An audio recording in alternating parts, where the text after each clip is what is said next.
Bandura's social cognitive theory. First, Bandura's triadic reciprocal causation. Reciprocal determinism is another name for Albert Bandura's triadic reciprocal causation. It's a model made up of three different elements. According to Bandura, the environment has an impact on a person's thoughts as well as their future behaviors. In brief, a person's environment influences their thoughts and feelings, which in turn influences their conduct and personality. Below are the components that interact directly and can reciprocally influence one another: environment, person or individual, and behavior. Environment. Environmental component is dependent on the physical surroundings, which involve the individual. Intensity and frequency of a person's behavior are influenced by their physical and social environment, just as the behavior itself can have an impact on the environment. Second, person or individual.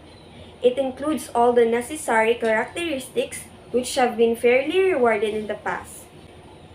All of a person's expectations, beliefs, and distinctive personality qualities, as well as personality and cognitive elements, have a significant role in how he or she behaves.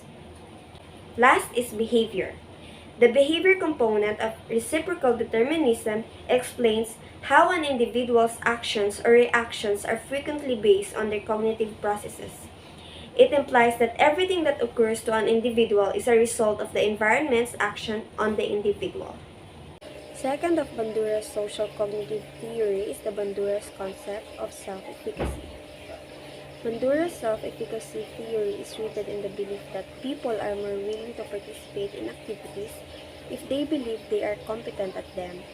Self-efficacy is the belief in one's own ability to perform specific tasks. Albert Bandura's self-efficacy hypothesis has important consequences for motivation. Students' ability to manage, control, and monitor their learning is built into their genes. Academic achievement is dependent on a learner's ability to regulate their cognitive, affective, and behavioral processes as they engage within the learning environment. There are four sources of self-efficacy: performance outcome, vicarious experiences, verbal persuasion, and physiological feedback. Performance outcome. The information in the personal assessment is based on a person's achievements. Vicarious experiences gained by experiences others successfully do tasks. Verbal persuasion. Activities in which people are taught to believe that they can complete specified activities successfully through suggestion. And last, physiological feedback. Self-efficacy judgment about specific tasks are influenced by individuals' physiological or emotional states. Negative assessments of one's capacity to do such activities can result from emotional reactions to such tasks. Bandura's concept of self-regulation. Self-regulation is when a person regulates his own behavior.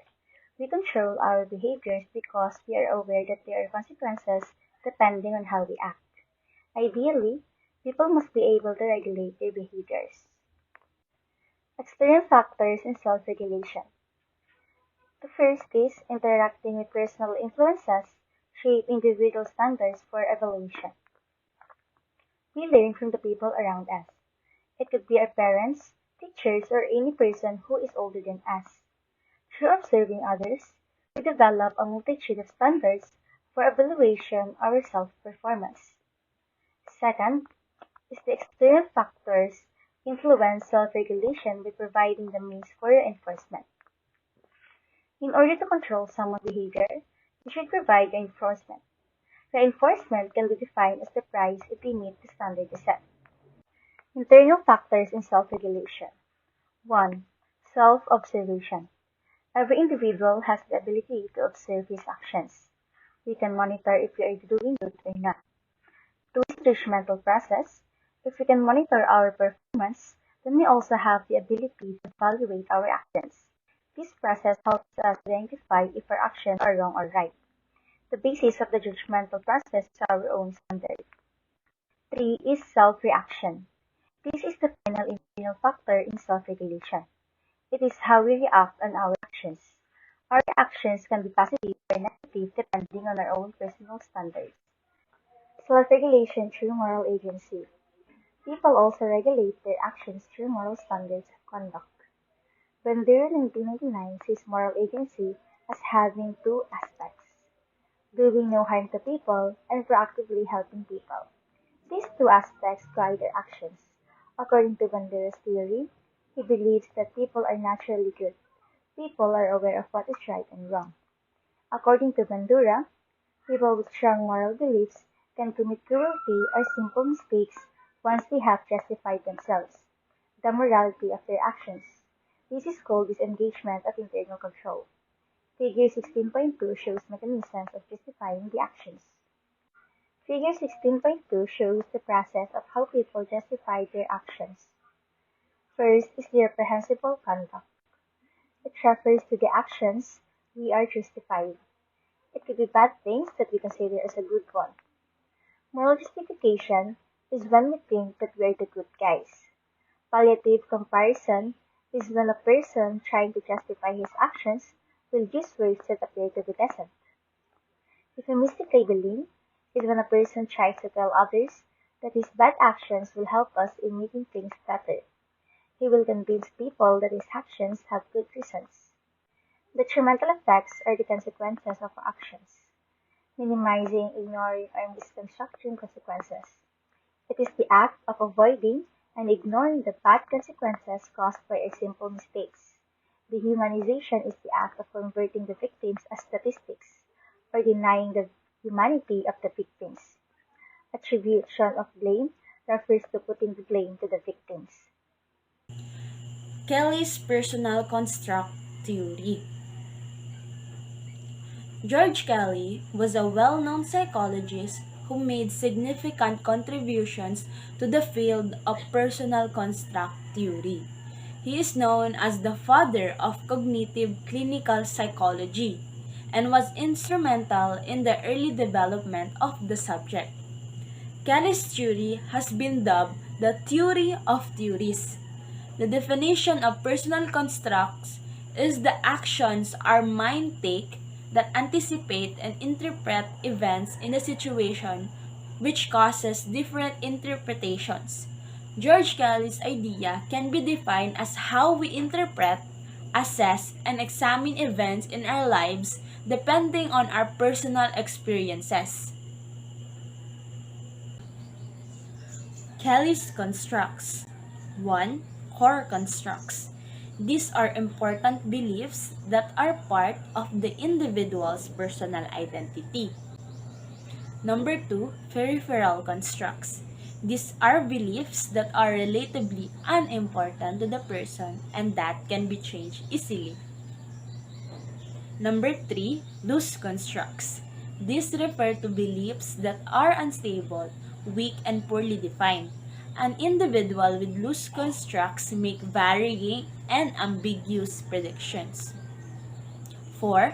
Tight constructs is one which leads to unvarying and unambiguous predictions of events. An individual with tight constructs views the world as organized and habitual without trying anything new. Preemptive constructs.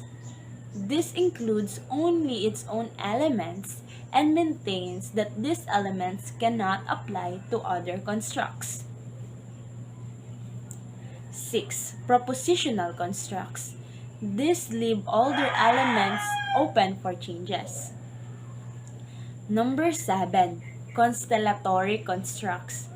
These allow its elements to belong to other constructs at the same time. Number 8.